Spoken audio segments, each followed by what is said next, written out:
UP scholarship यानी कि उत्तर प्रदेश छात्रवृत्ति 2025-26 के रिन्यूअल का फॉर्म अर्थात नवीनीकरण का फॉर्म सभी बच्चों का फिलअप होना स्टार्ट हो गया है। चाहे आप कक्षा 10 के स्टूडेंट्स होंगे, कक्षा 12 के स्टूडेंट्स होंगे या फिर यूजी पीजी और डिप्लोमा के स्टूडेंट्स होंगे, अर्थात ऐसे के लिए BA BSc MA MSc BCom MCom DElEd ITI polytechnic BTech BEd BTC nursing BCA MCA जितने भी कोर्स हो गए 9 10 11 12 या फिर उससे ऊपर की जो भी पढ़ाई करते होंगे, जो भी कोर्स करते होंगे, अगर आप रिन्यूअल कैटेगरी के स्टूडेंट्स होंगे, इस बार आपका रिन्यूअल करना होगा, तो आप सभी बच्चों का फॉर्म फिलअप होना स्टार्ट हो गया है। रिन्यूअल कैसे करना है पूरा प्रोसेस मैं आपको इस वीडियो के माध्यम से बताने वाला हूँ। वीडियो को ध्यान से देखेंगे, सारी चीजों को समझेंगे। सबसे पहले आपको क्या करना है, आपको गूगल में सर्च करना है यूपी स्कॉलरशिप। यूपी स्कॉलरशिप की ऑफिशियल वेबसाइट पे आपको विजिट करना है, ठीक है। जैसे ही आप यूपी स्कॉलरशिप की ऑफिशियल वेबसाइट पे विजिट करेंगे तो आपको नीचे की उस साइड करना है, एक आपको ऑप्शन देखने को मिलेगा ओटीआर यानी कि वन टाइम रजिस्ट्रेशन का, ठीक है। ये रजिस्ट्रेशन सभी बच्चों के लिए कंपलसरी है, चाहे आप फ्रेश स्टूडेंट्स होंगे चाहे रिन्यूअल के स्टूडेंट्स होंगे। देखिए शैक्षिक सत्र 2025-26 से उत्तर प्रदेश छात्रवृत्ति पोर्टल पर ओटीआर यानी कि वन टाइम रजिस्ट्रेशन अनिवार्य कर दिया गया है। कृपया सभी छात्र छात्राएं पहले ओटीआर यानी कि वन टाइम रजिस्ट्रेशन करें, उसके पश्चात ही छात्रवृत्ति के लिए आवेदन कर सकेंगे। इसके बिना आपका, चाहे आप फ्रेश फॉर्म फिलअप करना चाहते हैं चाहे रिन्यूअल करना चाहते हैं, आपका फॉर्म लॉगिन होगा ही नहीं। ओटीआर का रजिस्ट्रेशन आपका चाहिए ही चाहिए।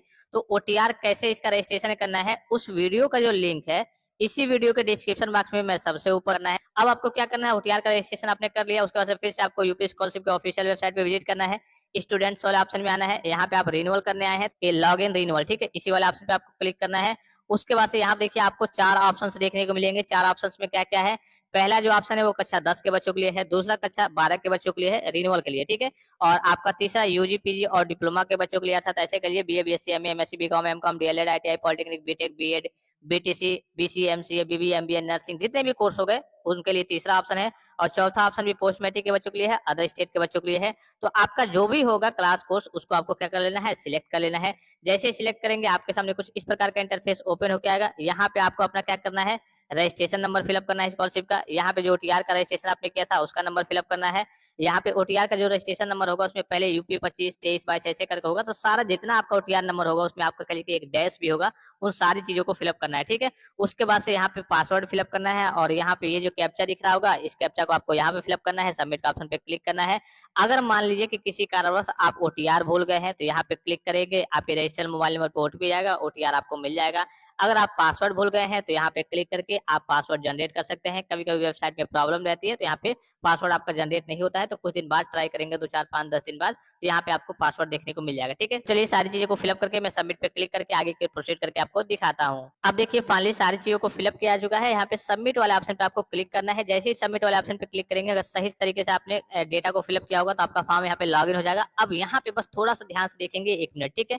आपको क्या करना है, जैसे ही आप लॉगिन करेंगे, आप जैसे ही लॉगिन करके आएंगे तो यहाँ पे एक जो ऑप्शन दिख रहा होगा लास्ट वाला step 7 receive hard copy eight institutions, ये ऑप्शन आपका बस टिक नहीं होगा और ऑटोमेटिकली सारे ये ऑप्शन जितने दिख रहे होंगे 1 से लेकर के 6 तक, ये सारे ऑप्शन आपके ऑटोमेटिकली क्या होंगे, ग्रीन टिक होंगे। अब भाई ग्रीन टिक क्यों होंगे, हम क्या फिलअप करेंगे फॉर्म में, तो इस बार रिन्यूअल के बच्चों को फॉर्म में अपने स्तर से कुछ फिलअप करने की जरूरत नहीं है। जितने भी डिटेल्स वगैरह आपके गत वर्ष के प्राप्तांक पूर्णांक, पिछली बार आप पास थे या फिर फेल थे, पास थे तो कितने में कितने नंबर आपने पाया था, आपके एडमिशन की डेट क्या है, फीस आपने जमा किया या फिर नहीं, ये सारे डिटेल्स सारे वेरिफिकेशन आपके कॉलेज के द्वारा होंगे। आपको कुछ नहीं करना है, मौका आपको मिलेगा ही नहीं, ठीक है। यहाँ पे 3 पैरेलल लाइन पे क्लिक करना है। जैसे इस पे क्लिक करेंगे देखिए आपके सामने कुछ इस प्रकार का इंटरफेस ओपन होकर आएगा। ऐसा हो सकता है ये एक काम कि अगर आपका मान लीजिए कि एनपीसीआई रिजेक्ट हो गया होगा किसी कारणवश आपका बैंक से, तो आपको एनपीसीआई का ऑप्शन देखने को मिल सकता है, लेकिन ये बहुत रेयर केस में रिजेक्ट होता है, सब आपका ठीक होगा, ठीक है। पहले मेन ऑप्शन आपको देखने को मिलता था, जो पहले मिलता था पिछली बार की बात करें तो ये ऑप्शन आपको मिलता था कि नवीनीकरण आवेदन पत्र को क्या करें भाई, आप संशोधित करें। मान लीजिए कि आपके फॉर्म में कोई गड़बड़ी है तो आप क्या करेंगे, उसको संशोधित करेंगे, आपके गत वर्ष के प्राप्तांक पूर्णांक एडमिशन की डेट वगैरह सब चीज भरेंगे। लेकिन अब ये भी मौका आपको क्या होगा, ये सारे मौके आपको नहीं मिल रहे हैं, ये सारे काम आपके कॉलेज के द्वारा वेरीफाइड किए जाएंगे, सारे जितने भी काम है, ठीक है।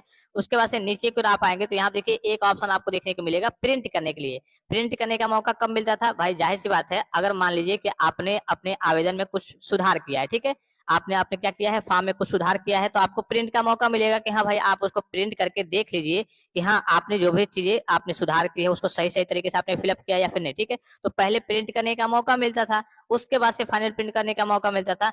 अब ये जो ऑप्शन है आपको प्रिंट करने का मौका है, ये भी आपको नहीं मिलेगा। जब सुधार करने का कुछ मौका नहीं मिल रहा है, आपको कुछ भरना ही नहीं है, बस फॉर्म लॉगिन करना है, ऑटोमेटिक सबमिट हो जाएगा। उसके बाद से हार्ड कॉपी निकाल करके कॉलेज में सबमिट करना है, तो इसका भी मौका आपको नहीं मिलेगा। लास्ट एक ऑप्शन आपको देखने को मिलेगा, कौन सा ऑप्शन देखने को मिलेगा कि हाँ आप संस्था हेतु आवेदन प्रिंट करें, इनके फाइनल प्रिंट निकाले। तो इसी वाले ऑप्शन पे आपको क्या कर देना है, क्लिक कर देना है।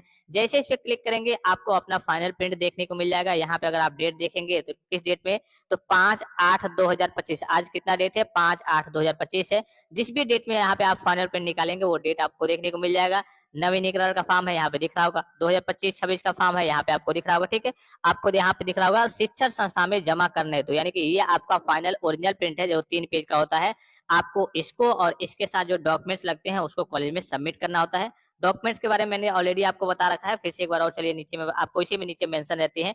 यहाँ पे आपका डिटेल्स वगैरह दिख रहे होंगे। डिटेल्स में कुछ चीजें जैसे आपके माता जी का नाम हो गया, आपका ईमेल आईडी वगैरह हो गया, ठीक है, बहुत सारी चीजें, मोबाइल नंबर वगैरह हो गया। हो सकता है कि शो ना हो, तो आपको इसको लेकर के घबराना नहीं है। आपने पहली बार फॉर्म में फिलअप किया था और यहाँ पे फाइनल प्रिंट में अगर आपका शो नहीं हो रहा है तो आपको घबराना नहीं है, वो वेरिफिकेशन आपका कॉलेज से हो जाएगा। ठीक है, फिर नीचे की स्लाइड करके आएंगे तो यहाँ पे नीचे को जैसे ही आएंगे तो आपके सारे कल के डॉक्यूमेंट्स रहते हैं, क्या क्या चीजें आपको कॉलेज में सबमिट करनी है। ठीक है, तो यहाँ पे देखिए पहला आपको दिख रहा होगा, मैंने आपको बताया था आवेदक के माता पिता अभिभावक के आय प्रमाण पत्र की छापते, यानी कि जो आपका सर्टिफिकेट लगेगा, इनकम सर्टिफिकेट लगेगा, वो आपके नाम का नहीं होना चाहिए। किसके नाम का होना चाहिए, आपके माता जी का नाम का होना चाहिए या फिर आपके पिताजी के नाम का होना चाहिए। अगर उन दोनों की डेथ हो चुकी है, वो दोनों इस दुनिया में नहीं है, तो इस केस में जिस भी गार्जियन, जिस भी अभिभावक के यहाँ आप रहते होंगे, नाना नानी, बुआ फूफा, जिसके यहाँ चाचा चाची, उनके नाम का इनकम सर्टिफिकेट आपको लगाना है।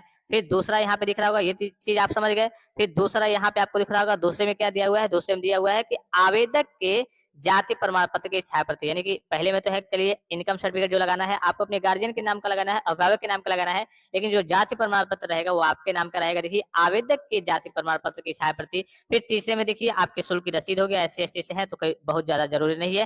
फिर अगर आपका गैप है कक्षाओं के बीच में तो गैप सर्टिफिकेट लगेगा। अगर आपका कहिए कि हॉस्टल में आप रहते हैं तो हॉस्टल में जो आपने फीस वगैरह जमा किया है उसकी रसीद वगैरह लगेगी कि हाँ आपका स्कॉलरशिप का पैसा थोड़ा सा ज्यादा मिलता है उसमें, कि हाँ जो आप हॉस्टल में फीस वगैरह पेमेंट करते हैं तो उस हिसाब से थोड़ा सा पैसा आपका ज्यादा आता है। ठीक है, उसके बाद से देखिए आपका बैंक अकाउंट, वही पासबुक वगैरह की फोटो कॉपी वगैरह जिसपे कहिए कि सारे डिटेल्स वगैरह सही तरीके से विजिबल हो, दिख रहे हो। उसके बाद से हाई स्कूल का कहिए कि आपका जो डेटा है, मतलब कि हाई स्कूल का रिजल्ट वगैरह है। फिर पिछली कक्षा होते यानी कि प्रीवियस ईयर का आपका रिजल्ट वगैरह है, और अंक पत्र की वही मतलब हाई स्कूल और प्रीवियस ईयर का रिजल्ट वगैरह हो गया। और प्रमाण पत्र में आपका मेन क्या होता है, आपका आधार कार्ड लगता है। तो ये सारे डॉक्यूमेंट्स और ये जो आपका 3 पेज का लगभग 3 पेज का ये प्रिंट आउट निकलेगा, इसको लेकर के सिग्नेचर वगैरह करके आपको कॉलेज में लास्ट डेट से पहले सबमिट करना होता है। तो यही इस बार का आपका रिन्यूअल अर्थात नवीनीकरण का प्रोसेस है। तो आई होप कि वीडियो आपको काफी ज्यादा हेल्पफुल और इन्फॉर्मेटिव लगा होगा। और किसी प्रकार का संदेह हो, कोई भी जानकारी चाहिए तो आप कमेंट बॉक्स में कमेंट करके पूछ सकते हैं। चैनल को सब्सक्राइब जरूर कर लेंगे स्कॉलरशिप के अपडेट्स के लिए। फिलहाल इस वीडियो में इतना ही, इजाजत दीजिए, धन्यवाद, थैंक्स फॉर वॉचिंग, मिलते हैं नेक्स्ट वीडियो में।